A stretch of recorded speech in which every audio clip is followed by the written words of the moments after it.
Good evening बच्चों। आज का जो हमारा टॉपिक होगा ये होगा लीनियर डिफरेंशियल इक्वेशन। और तुम्हें मैं बता दूं 10 साल का क्वेश्चन पेपर अगर चेक करोगे ना सीबीएसई बोर्ड एग्जामिनेशन का, तो उनमें कम से कम 8 बार तुम्हें लीनियर डिफरेंशियल इक्वेशन दिखेगा। यानी ये टॉपिक बहुत इंपॉर्टेंट है। ये माना जाता है, चलो आजकल तो पेपर वैसे ही कोविड काल में थोड़ा उल्टा सीधा बन गया। ये माना जाता है कि डिफरेंशियल इक्वेशन से होमोजीनियस या लीनियर से एक क्वेश्चन जरूर आएगा, या तो होमोजीनियस से या लीनियर से। प्रीवियस क्लास में हमने आपको होमोजीनियस पढ़ाया, होमोजीनियस समझाया। आज हम आपको लीनियर डिफरेंशियल इक्वेशन समझाएंगे। और ध्यान से आप मेरी बात अगर सुनोगे तो समझ में भी आएगा। तो आज का हमारा टॉपिक है linear differential equation. Linear differential equation.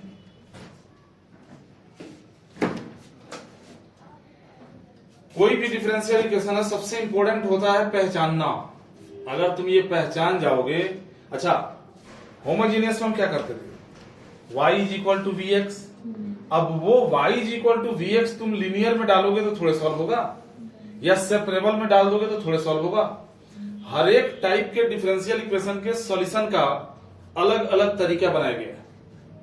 तुमने पढ़ा पिछली क्लासों में होमोजीनियस का तरीका अलग, नॉन सेपरेबल का अलग, सेपरेबल का तरीका अलग, तो लीनियर का भी तरीका अलग होगा।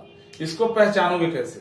अब बुक में जो मेथड लिखा है लीनियर को पहचानने का, 90% बच्चे तो कंफ्यूज हो जाते हैं। बुक में ये लिखा है कि हर डिफरेंशियल टर्म का ऑर्डर एक होना चाहिए।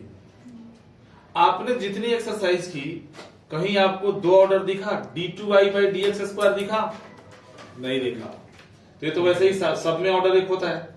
और दूसरा लिखा है कि डिफरेंशियल टर्म जो होते हैं dy/dx, उसके साथ इनटू में y नहीं होना चाहिए। इस तरीके से नहीं पहचान सकते। ये बुक का जो पहचानने का तरीका दिया है ये बहुत जटिल है, बच्चे फंस के रह जाते हैं इसमें। मैं तुम्हें देसी तरीका बता रहा हूं लीनियर डिफरेंशियल इक्वेशन को पहचानने का। देसी तरीका 100% सटीक, आराम से पहचानोगे। तो पहला आता है इसमें हेडिंग हाउ टू आइडेंटिफाई। पहचानोगे कैसे? हाउ टू आइडेंटिफाई यानी लीनियर डिफरेंशियल इक्वेशन को कैसे पहचाना जाए। तो देसी तरीका क्या कहता है कि in linear differential equation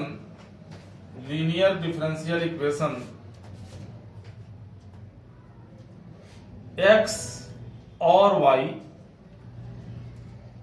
included once।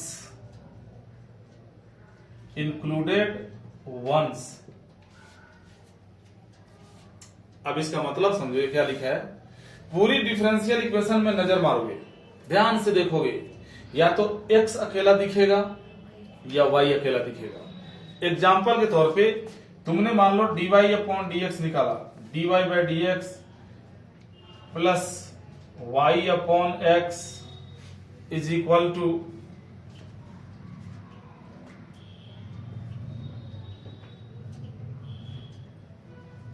x/log x।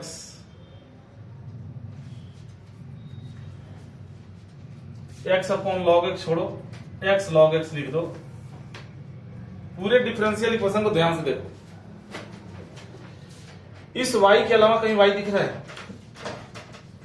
अगर यहां ध्यान नहीं दोगे तो नहीं सीखोगे। इधर उधर गर्दन करोगे, कुछ भी नहीं सीखोगे। यहां बैठे रहोगे, कुछ समझ में नहीं आएगा मैं क्या बोल गया। इस y के अलावा कहीं y दिख रहा है? तो ये y वंश का केस है। पूरी डिफरेंशियल इक्वेशन को ध्यान से देखो। x तुम्हें कई जगह दिखेगा, y अकेला दिख रहा है। और देखो dy/dx is equal to y plus e⁻²x। अब बताओ, बच्चे कहते हैं सर x भी तो एक ही बार है। बच्चे कहते हैं, मैं बोलता हूं कि ये y वंश का केस है, देखो y अकेला दिख रहा है। बच्चे बोलते हैं x कौन सा दुकेला दिख रहा है, x भी तो एक ही बार दिख रहा है। अरे नहीं भाई, ये x एक बार नहीं, ये इनफाइनाइट बार दिख रहा है, क्योंकि एक्सपोनेंशियल फंक्शन है।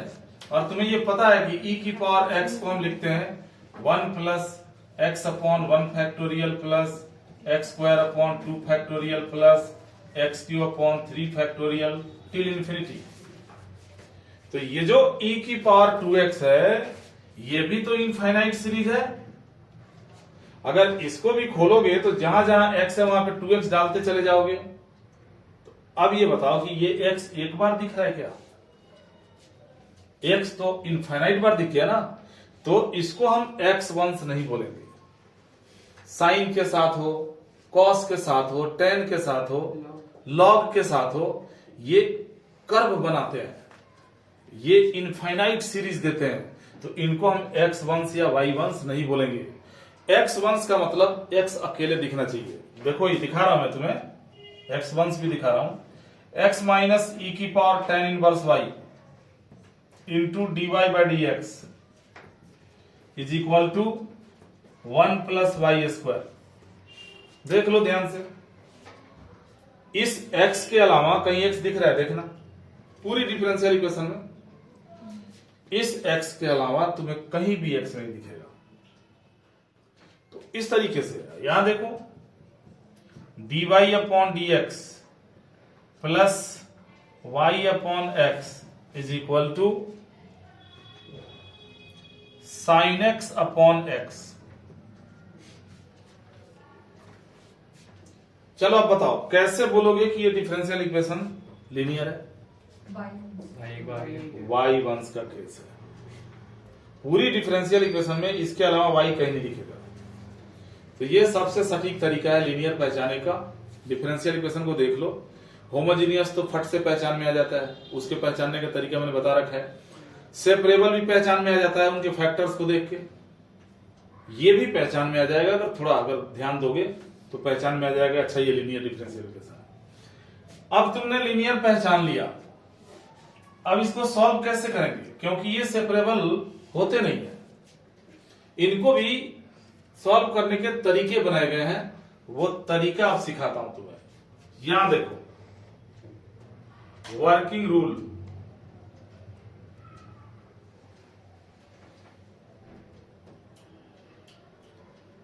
वर्किंग रूल, और वर्किंग रूल में पहले पार्ट एक सॉल्व करते हैं। कौन सा पार्ट है ये? When y once. अगर तुम्हें पूरी डिफरेंशियल इक्वेशन में y अकेला दिख गया, y अकेला अगर दिख गया, तो फॉर्म क्या होगा? डिफरेंशियल इक्वेशन को लिखने का फॉर्मेट क्या होगा? फॉर्म 3 पार्ट में डिफरेंशियल इक्वेशन को बांटते हैं, dy by d x plus p x into y is equal to q x. पूरी डिफरेंशियल इक्वेशन को 3 पार्ट में बांटते हैं, ध्यान से देखो, dy बाई डी एक्स। इसके साथ इनटू में इसका कोई कोफिशिएंट नहीं होना चाहिए। मैं साथ में एग्जांपल भी लेके चलूंगा, टेंशन मत लो, इसको एग्जांपल में समझाऊंगा, एक बार में क्लियर होगा, बस ध्यान देना यहां पे। तो एक पार्ट हो गया dy बाई डी एक्स, कोई कोफिशिएंट इसके साथ नहीं होगा। दूसरा पार्ट होगा वंश वाला, जैसे y वंश, वो दूसरा पार्ट होगा, और जो तीसरा पार्ट होगा उसमें खाली x होगा। तो जो वंश वाला पार्ट होगा उसको हमेशा लेफ्ट साइड में dy बाई डी एक्स के साथ लिखना है, और जिस पार्ट में खाली x भरा पड़ा है उसको राइट हैंड साइड में लिख दो। जैसे एग्जाम्पल के तौर पे ये घेर रहा हूं जगह मैं अपने लिए, एक एग्जाम्पल लेने के लिए, x dy by d x minus y is equal to x sine 2x, और यहां लिखा है सॉल्व, इसको सॉल्व करना है, ये क्वेश्चन है।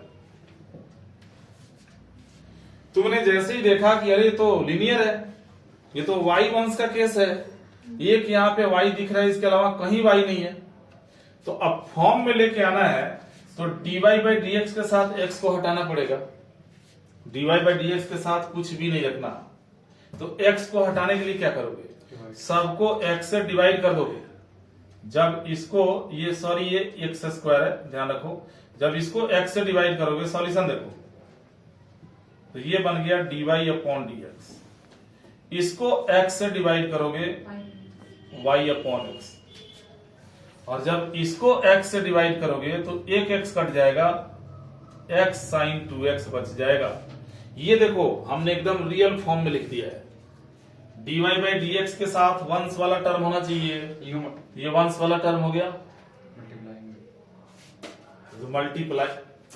अरे भाई यहां देखो ना, y वंश के साथ क्या है मल्टीप्लाई में, 1 अपॉन एक्स इंटू वाई नहीं है क्या, ये देखो। अरे मत दे, ये 1 बाई एक्स इसके साथ इंटू में तो वहां भी दिख रहा था। यस।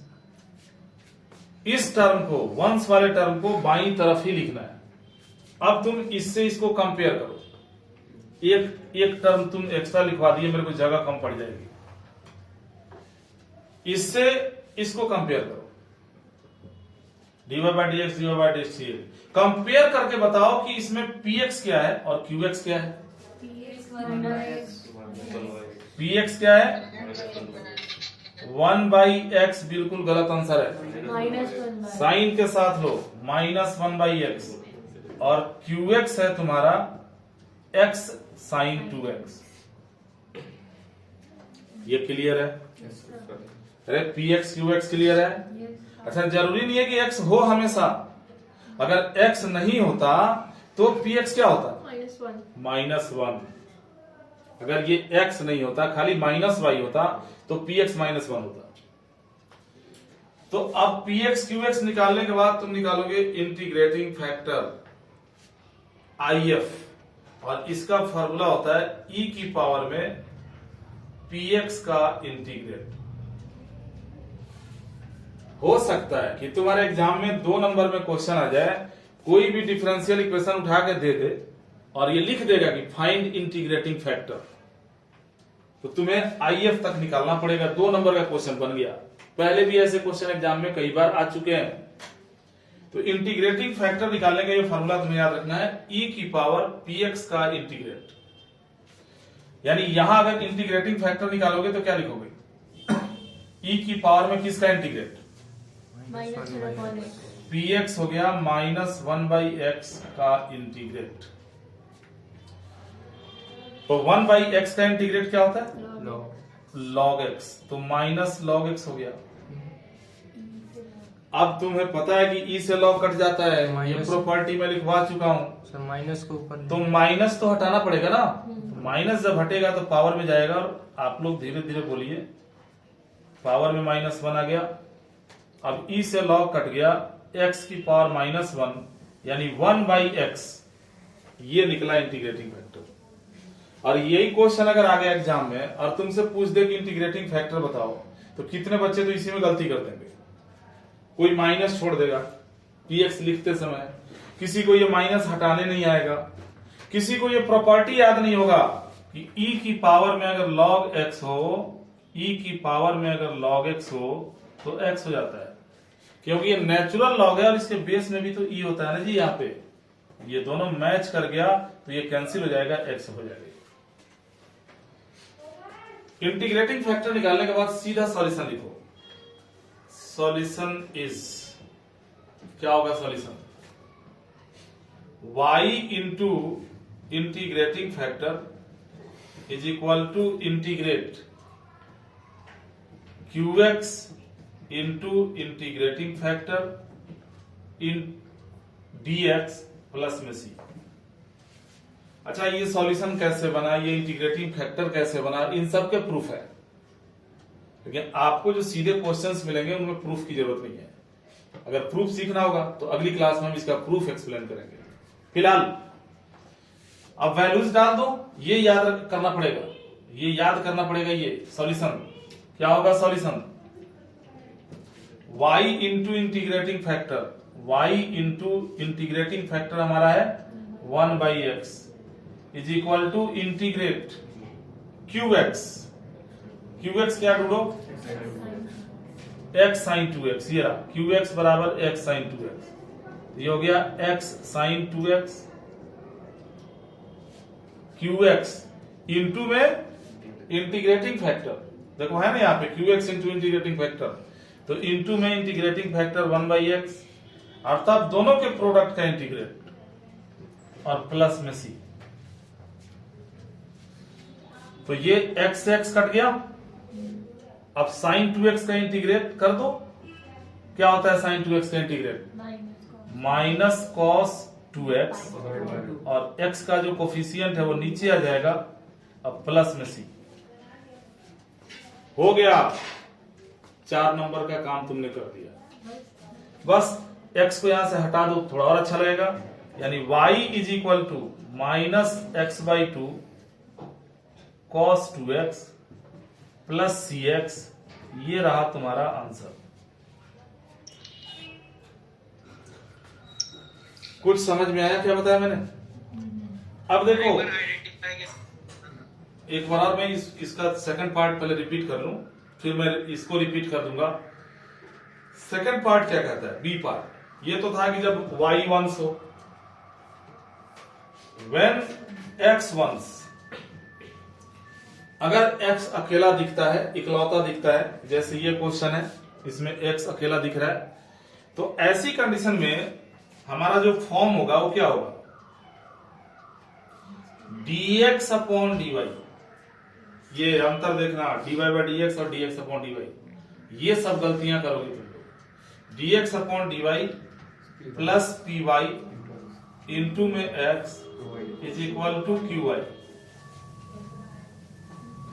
जहां x था वहां पे y आ गया ना, y की जगह पे x आ गया। अब इंटीग्रेटिंग फैक्टर क्या होगा? e की पावर में पी वाई का y के रेस्पेक्ट में इंटीग्रेट। और सॉल्यूशन क्या होगा? Solution is x into integrating factor is equal to integrate q y into integrating factor into में dy और प्लस में c। मिलता जुलता है बिल्कुल। अभी हम इसके बाद इस क्वेश्चन को आपके साथ पहले डिस्कस करेंगे, उसके बाद आप लोगों से क्वेश्चन करवा के देखेंगे। ठीक है, फोटो खींच लो इसका। अब इसके ऊपर एक एग्जांपल हमने दे दिया आपको y वंश के ऊपर। अब x वंश के ऊपर हम एग्जांपल देंगे। ठीक है, और हमें करना क्या है? इसी को डिस्कस करना है। ये third question.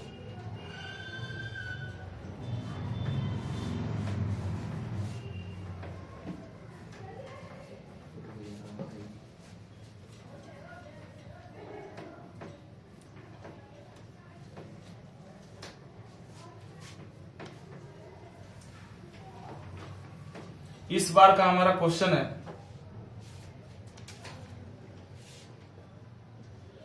x minus e की पावर में tan inverse y into d y upon d x is equal to 1 plus y square. और तुमने पहचान लिया, यहां पे लिखा हुआ है सॉल्व करना है इसको, और तुमने पहचान लिया। देखते हैं कि अरे तो लीनियर है भाई, इसमें तो पूरे डिफरेंशियल इक्वेशन में x सिर्फ एक बार दिख रहा है। तो जब x एक बार दिख रहा है तो इसका फॉर्मेट क्या होता है? dx। हाँ, तो यहाँ पे x वंश का केस है तो हम निकालेंगे dx अपॉन dy। तो इन दोनों को उठा के इधर ले जाओ, इसको इधर लाओ, तो dx अपॉन dy क्या मिलेगा? x माइनस ई की पावर में tan इनवर्स y के अपॉन में 1 प्लस वाई स्क्वायर। अब हमें क्या करना चाहिए? dx अपॉन dy तो कर दिया। तुम्हें पता है कि 3 पार्ट्स होंगे, 3 पार्ट्स। एक तो dx अपॉन dy हो गया, एक x वंश वाला पार्ट होगा जिसको बाईं तरफ लिखना होगा, और एक पार्ट ऐसा होगा जिसमें सिर्फ y होगा हर जगह।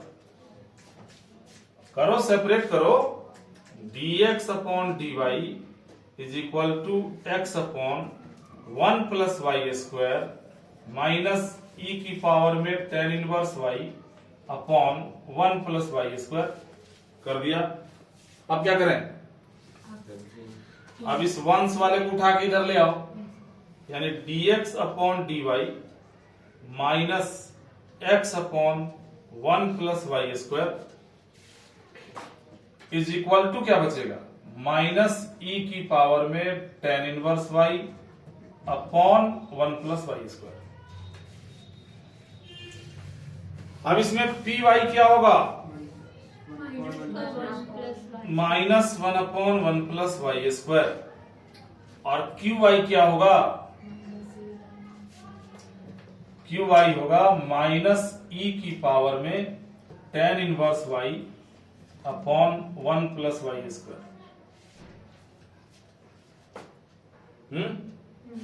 इंटीग्रेटिंग फैक्टर क्या होगा, e⁻ में पी वाई का इंटीग्रेट, यही है ना फॉर्मूला। यानी e⁻ में पी वाई क्या है भाई, -1/1 + y² का इंटीग्रेट। तुम ही बता दो कितना होता है, tan 1 y e⁻ पहले से है, और ये बेसिक फार्मूला है tan 1 y का, ये निकल गया इंटीग्रेटिंग फैक्टर। पिछली बार तो लॉग था तो ई से लॉग कट गया, इस बार तो tan 1 से नहीं कटेगा। सीधे सॉल्यूशन लिखो, सॉल्यूशन सीधा, सॉल्यूशन इज, क्या होता है solution, x into integrating factor, यानी e⁻ में -tan 1 y = integrate q y, q y क्या है, -e⁻ में tan 1 y/1 + y², ये देखो यही है क्यू वाई का वैल्यू ये रहा, इंटू में इंटीग्रेटिंग फैक्टर, तो इंटीग्रेटिंग फैक्टर ये निकला हमारा, e⁻ -tan 1 y निकला, और दोनों के प्रोडक्ट का इंटीग्रेट +c, यही था ना format. x into integrating factor = integration of q y into integrating factor. तो अब आगे बढ़ो, इससे ये कट गया, अरे इसके पावर में प्लस है, इसके पावर में माइनस है, बेस इक्वल है, जुड़ेगा तो e⁻ 0 नहीं हो गया। अच्छा वो सब बात छोड़ो, माइनस को हटाने के लिए 1 के अपॉन में करोगे, कट नहीं जाएगा, तो बचा क्या, x into e⁻ -tan 1 y = ऊपर कट गया तो dy खाली बच गया, और नीचे 1 + y² बच गया, प्लस में c, यही बचेगा ना। और ये तो बेसिक फार्मूला हो गया, फिर -tan 1 y = -tan 1 y plus का c, आ गया आंसर। अब अगर x को इकलौता करना है और y को अलग करना है, तो इसको उठा के नीचे नीचे रखोगे ना, तो x = क्या बनेगा, -tan 1 y अपॉन में e⁻ -tan 1 y plus c upon e⁻ -tan 1 y। देखो हटा के दोनों के नीचे कर दिया। आंसर हो या क्वेश्चन हो, अगर शुरुआत माइनस से होता है तो मूड खराब हो जाता है। तुम लोग खुद सोच के देखो, माइनस से अगर शुरुआत हो गया ना क्वेश्चन है या आंसर, तो अजीब सी फीलिंग आती है। तो एक काम करते हैं ना, प्लस वाले को पहले लिख दो, x = इसको पहले लिखोगे, देखो माइनस आगे चला जाएगा, क्या दिक्कत है, ये ऊपर जाएगा तो माइनस हट जाएगा, e⁻tan 1 y हो जाएगा, -tan 1 y तो है ही, और ये जब ऊपर जाएगा तो e⁻tan 1 y प्लस का बन जाएगा, और ये आंसर हुआ। और बुक में भी मोस्ट प्रोबेबली यही आंसर दिया होगा, या ज्यादा से ज्यादा इसको कॉमन कर दिया होगा दोनों में से। तो ये थे लीनियर के दोनों केसेस, y1 और x1। अब मैं उम्मीद कर सकता हूं कि तुम लोग भी ऐसे क्वेश्चन सॉल्व कर पाओ। तो एक क्वेश्चन मैं यहाँ पे तुम लोगों के लिए लिखता हूं, तुम 2 मिनट ट्राई करो, और फिर 2 मिनट के बाद हम तुम्हारे सामने आएंगे इसके सॉल्यूशन के साथ में। क्वेश्चन है तुम्हारा, सर। हाँ बोलो। सर इसको आइडेंटिफाई करने का एक ही तरीका है? कितने तरीके की क्या जरूरत है, जब एक तरीके से पता चल जाएगा, दूसरा तरीका तो शुरू में बता ही दिया था, तुम लेट ज्वाइन किए थे सर। बुक का जो तरीका है वो मैंने बता दिया था, उसके थ्रू पहचानने में ज्यादा दिक्कत आती है, समझे। Yes sir. तो ये वंस वाला तरीका अपनाया करो, तुम्हारे सीबीएसई के लिए काफी है। सर एक बार और बता देना सर, आइडेंटिफिकेशन वाला। अच्छा ठीक है, एक बार और बता देते हैं।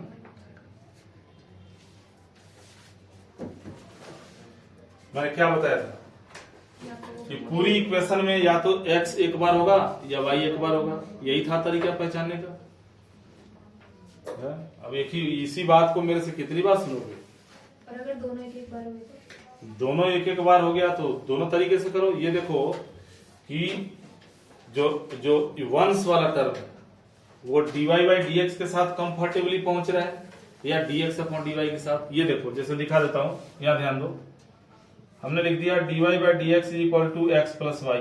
तुम इसी की बात कर रहे थे, दोनों एक एक बार। अब देखो dy बाई dx है तो y चाहिए ना जी, इसको dx अपॉन dy होता तो x चाहिए होता। वंस वाला टर्म तो ये हो गया ना, dy बाई dx है तो इसको लिखोगे dy upon dx minus y is equal to x. और यहाँ px होगा, ऐसी कंडीशन में px होगा -1 और qx होगा x। ये आगे तुम समझदार हो, आगे खुद कर सकते हो। अभी जो मैं क्वेश्चन देने जा रहा हूं एकदम सिंपल क्वेश्चन है, लेकिन मेरी उम्मीद होगी ना तुम लोग से कि सही करो है। क्वेश्चन ये है, सॉल्व करना है x dy by dx plus y is equal to x into log x। ये क्वेश्चन है। अब हम इस 2 मिनट के बाद फिर आते हैं इसके सॉल्यूशन के साथ, फिर आगे बढ़ेंगे। चलो अब सॉल्यूशन हम डिस्कस करते हैं। 2 मिनट समय दे दिया, अब आंसर अपना मैच कराना कि तुमने जो किया वो सही किया कि नहीं। क्वेश्चन था solve x dy by dx plus y is equal to x into log x। पहली नजर में देखते ही पता चल गया था कि ये लीनियर डिफरेंशियल इक्वेशन है और ये y वंश का केस है। इसके अलावा कहीं और y दिख रहा है? नहीं दिख रहा होगा। तो y वंश का केस है तो 3 पार्ट में बांटो। dy बाई dx के साथ इनटू में कुछ नहीं होना चाहिए, तो जब x को हटाओगे तो x से डिवाइड करोगे ना, तो ये y अपॉन x हो जाएगा और यहां पे x से डिवाइड करोगे तो log x। x ऐसा थोड़े ना कि खाली यही से हटा देना है, x हटाने का मतलब सभी टर्म को x से डिवाइड करना होगा। अब यहां कंपेयर करो तो px क्या मिलेगा? 1 बाई x और qx क्या मिलेगा? log x। तो इंटीग्रेटिंग फैक्टर क्या होगा? e की पावर में px का इंटीग्रेट। 1 बाई x का इंटीग्रेट क्या होगा? log x। e से log कट गया, x आ गया। तो सिंपल तो था ही। अब सॉल्यूशन लिखोगे। सॉल्यूशन क्या होता है? y इंटू इंटीग्रेटिंग फैक्टर नहीं x is equal to integrate qx। qx लो, qx लिख दिया, इंटू में इंटीग्रेटिंग फैक्टर यानी इंटू में x, दोनों के प्रोडक्ट का इंटीग्रेट प्लस में से। तो थोड़ा भी समझदार बच्चा होगा जिसने इंटीग्रेशन किया होगा थोड़ा भी ठीक ठाक से, वो इसको देखते ही पहचान जाएगा कि हाँ ये तो बाई पार्ट से होगा। 2 फंक्शन अलग अलग नेचर के फंक्शन एक साथ इंटू में आ गए, बिना बाई पार्ट के सॉल्व नहीं होगा। तो आइलेट के अकॉर्डिंग ये फर्स्ट हो जाएगा, ये सेकंड हो जाएगा। अब डाल दो बाई पार्ट के फॉर्मूले पे, x y is equal to first function को बाहर छोड़ दिया, सेकंड का इंटीग्रेट किया, ऐसा ही होता है ना, माइनस इंटीग्रेट करली ब्रैकेट के अंदर फर्स्ट का डेरिवेटिव यानी लॉग एक्स का डेरिवेटिव, सेकंड का इंटीग्रेट यानी एक्स का इंटीग्रेट। सब मीटिंग एंड हो गई। तो आ जाओ फिर से। तो हम कहां तक पहुंचे थे? फर्स्ट फंक्शन को बाहर, सेकंड का इंटीग्रेट, माइनस इंटीग्रेट करली ब्रैकेट के अंदर फर्स्ट का डेरिवेटिव, सेकंड का इंटीग्रेट और दोनों के प्रोडक्ट का फिर से इंटीग्रेट। यानी तुम्हें मिलेगा x y is equal to, ये लॉग एक्स हो गया और एक्स का इंटीग्रेट क्या होगा? एक्स स्क्वायर बाई 2 माइनस, अब करली ब्रैकेट को छोटा वाला बना दो, log x का डेरिवेटिव हो गया 1/x और x का इंटीग्रेट क्या होगा x²/2, दोनों के प्रोडक्ट का फिर से इंटीग्रेट प्लस c, यानी ये आ गया xy is equal to x²/2 log x। मतलब आंसर को भी अरेंज करके लिखना चाहिए। ये कैसा दिख रहा था, कितना गंदा दिख रहा था। अब तुम शर्ट पहन लो और ऊपर से बनियान टांग लो तो गंदा तो दिखेगा ना, है। आजकल वो अलग बात है कि फैशन चला हुआ है कि टी शर्ट पूरा फुल बाजू का टी शर्ट और ऊपर से हाफ बाजू का पहन के चल देता है सब। तो थोड़ा अरेंज कर लेना चाहिए। यहां देखो एक x कट गया, x का इंटीग्रेट क्या होगा x²/2, यानी ये बन गया x²/4 प्लस का c। आगे आंसर आ गया, यहां भी छोड़ सकते हो, लेकिन अगर पूरे आंसर में y अकेला दिख रहा है लास्ट तक तो इसको अकेला ही रहने दो, इसको अकेला रहना पसंद है। कहीं y नहीं दिख रहा है तो इस x को हटा दो, बोलो इसको कि तुम अपने जाति में जाओ। तो x को जब हटाओगे तो y इज इक्वल टू क्या मिलेगा, इसमें से एक x कट जाएगा x/2 इंटू लॉग x, इसमें से एक x कट जाएगा x/4 हो जाएगा, और c के नीचे जैसे ही आएगा ये तो c x⁻⁻1 बन जाएगा ना, और ये तुम्हारा हो जाएगा आंसर। इतना आसान है लीनियर। पहले जब 6 मार्क्स से क्वेश्चंस आया करते थे तो बड़े बड़े क्वेश्चन भी आते थे। अब तो डिफरेंशियल इक्वेशन से 3 नंबर का क्वेश्चन आएगा, 2 नंबर का आएगा। तो 3 नंबर के जो क्वेश्चंस होंगे टॉपिक्स यही, लेकिन इसी लेवल के छोटे क्वेश्चंस होंगे। ये देखने के लिए कि तुम लोगों को कंसेप्ट का भी पता है या नहीं है, नॉर्मल डिफरेंशिएशन आती है या नहीं आती है, होमोजीनियस हो या लीनियर हो, इसी लेवल का क्वेश्चन तुम्हारे एग्जाम में आने का चांस रहेगा। तो तुम लोगों ने काफी अच्छा परफॉर्म किया। अनम्यूट कर दिया बच्चों को, अनम्यूट कर दिया। नहीं, बच्चे बात कर सकते हैं। काफी अच्छा परफॉर्म किया इस क्वेश्चन के सॉल्यूशन में, मैक्सिमम बच्चों ने सही किया। एक और क्वेश्चन ले लो, एक और प्रैक्टिस करते हैं, उसके बाद हाँ बोलो। सर आपने गलत कर दिया सॉल्यूशन में, तो y into 1/x होगा। गधा कहाँ है, तुम्हारा गलत कर दिया। अरे इंटीग्रेटिंग फैक्टर x है तो 1/x कहां से हो जाएगा, y इंटू सबे पिछले क्वेश्चन में 1/x, ससुर हर क्वेश्चन में 1/x ही लेगा। अगला क्वेश्चन लिखो।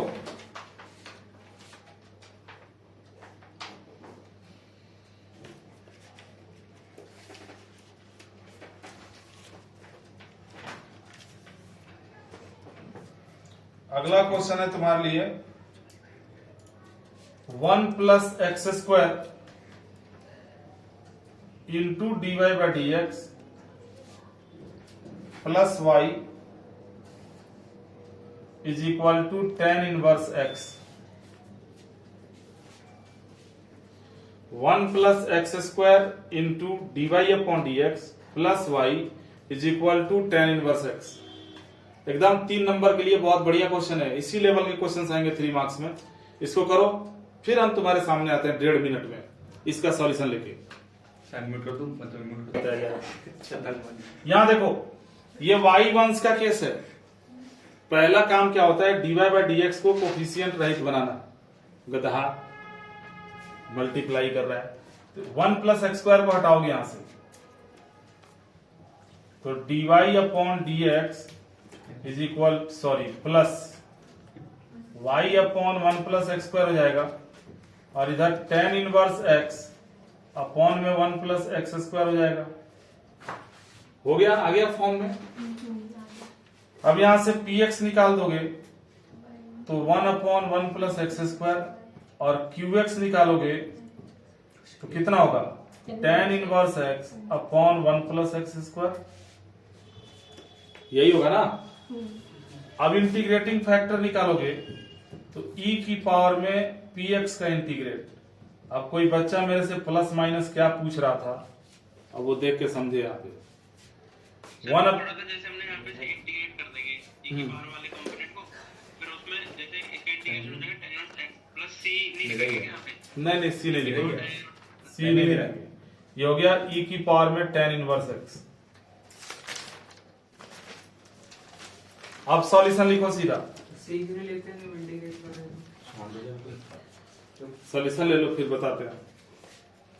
y into integrating factor is equal to integrate qx लिखो पहले, tan inverse x upon 1 plus x square into में इंटीग्रेटिंग फैक्टर e की पावर में tan inverse x dx plus में c। अब तुम्हें यह सोचना है कि इसका इंटीग्रेट कैसे होगा। tan इनवर्स x को ठीक लेगा। डॉक्टर पाल के पावर का रूल याद करो, इंटीग्रेट करने के दौरान एक्सपोनेंशियल का पावर अगर लीनियर ना हो तो सबसे पहले उसको लीनियर बनाते हैं। यानी यहाँ पे tan इनवर्स x को t मानेंगे, पुट करेंगे tan इनवर्स x बराबर t। जब डिफरेंशिएट करोगे तो 1 upon 1 plus x square into d x बराबर डी टी। इन वैल्यूज को सब्स्टिट्यूट करो, y इंटू ई की पावर में tan inverse x is equal to integrate tan inverse x को t माना तो ये t हो जाएगा और ये e की पावर t हो जाएगा, और जो बाकी बच गया 1 प्लस एक्स स्क्वायर और dx, इसका वैल्यू तो dt है ही। लगा लो अब c यहां से, बहुत c के पीछे पड़े हुए हो, रूल को ही चैलेंज करने लगते हो तुम, बढ़ के पढ़ाक बन जाते हो। यहां से लग जाएगा इंटीग्रेशन बाई पार्ट्स, फर्स्ट और सेकंड मान के। आइलेट के अकॉर्डिंग ये फर्स्ट होगा, ये सेकंड होगा।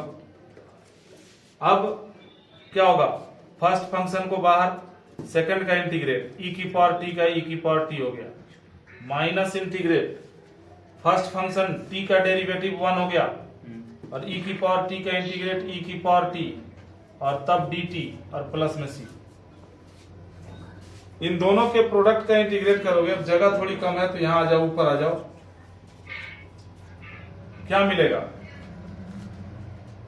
t e की पावर t माइनस इन दोनों को इंटू करके e की पावर t बनेगा और इसका इंटीग्रेट हो गया e की पावर t प्लस। सर अब तो t की वैल्यू डालनी है, अब t की वैल्यू डाल दो। tan इनवर्स t कितना है, किसको माना था t, tan inverse x tan inverse x को, तो ये tan इनवर्स x हो गया, e की पावर में tan इनवर्स x हो गया, माइनस e की पावर में tan इनवर्स x हो गया, प्लस में c हो गया। अब यहां से जब y को इकलौता बनाओगे, y इज इक्वल टू, ये जब सबके नीचे जाएगा तो इसके नीचे जाएगा तो इसको खा जाएगा, खाली tan इनवर्स x छोड़ देगा, माइनस इसके नीचे जाएगा तो 1 बन जाएगा, और जब c के नीचे जाएगा तो ऊपर बुला लो, उसको इज्जत दो, पावर में माइनस ले लेगा, मिल गया इज्जत। यही आंसर हो गया, कितने नंबर का क्वेश्चन है ये? 3 नंबर का है। तो इसके साथ ही तुम्हारा ये लीनियर डिफरेंशियल इक्वेशन भी खत्म हुआ।